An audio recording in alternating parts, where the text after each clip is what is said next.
Have you spent months watering and weeding your onions only to find the tiniest little onion bulbs at the end of the season? In this video, I'm going to show you 3 simple tricks that you can use to grow the biggest onions that you've ever grown. Guaranteed.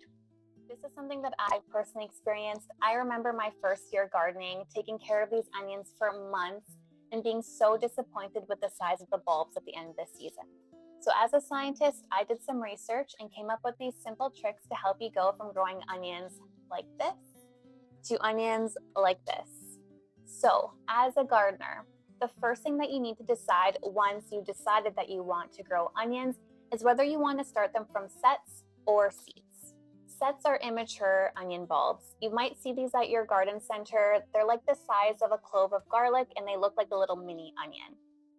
These onion sets are in their second year of growth, which means they tend not to get as large as onions grown from seed. So my first tip is if you want to grow big onions, you need to start them from seed.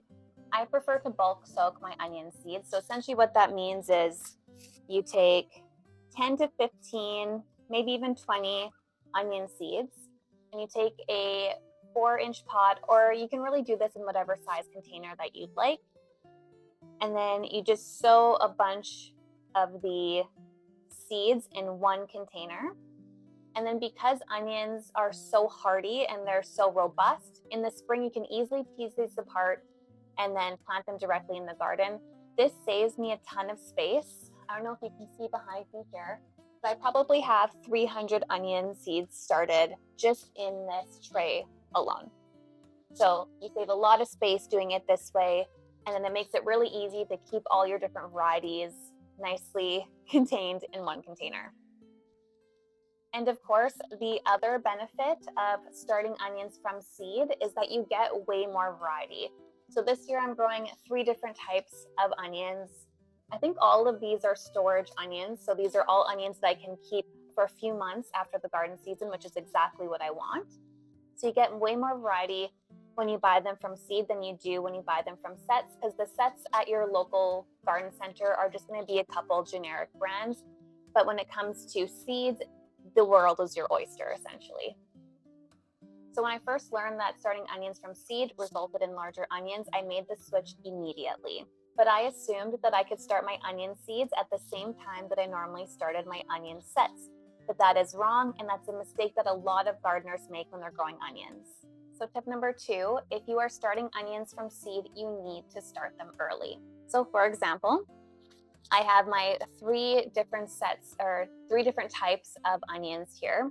And on the back of every single package, it says, for the largest bulbs, start indoors mid to late winter, and then transplant into the garden 6 to 8 weeks later. The mistake that I was making when I first started onions from seed was actually starting these at the time that I should be transplanting the starts outside. So I was starting these too late, essentially. So today is February 10th. I started these onions, the ones that are actually germinated at the back. I started those about 2 weeks ago. I started another batch this week, and then I'll be doing another batch today. And then I'll transplant these outside in 6 to 8 weeks. So that'll take me to mid to late March, maybe even early April. And I'm in zone 3, so that means that there actually could be snow on the ground. It's probably still going to be quite cold, but that's okay. Onions can handle the cold, and actually that little bit of cold that they experience helps produce a larger bulb. So once my seeds have germinated, I like to fertilize them with an organic fertilizer that's low in nitrogen and high in phosphorus, which will encourage root growth. This is especially important if you are bulk sowing, because as you can imagine, all of these little onion seedlings, which like I said are heavy feeders, are all competing for the amount of nutrients in these small containers. So you need to supplement some additional nutrients by fertilizing. So my third tip is making sure that you are fertilizing regularly. For any Canadian gardeners, this fertilizer is the one that I tend to use. And actually I tend to use this fertilizer for most things in my garden. So if you follow these 3 simple tricks, I promise you, you will grow the largest onion bulb that you've ever grown. And if you'd like more gardening tips, please make sure to hit that subscribe button. I hope you have a great week in the garden or seed starting room if that's where you're at. And I will see you next time.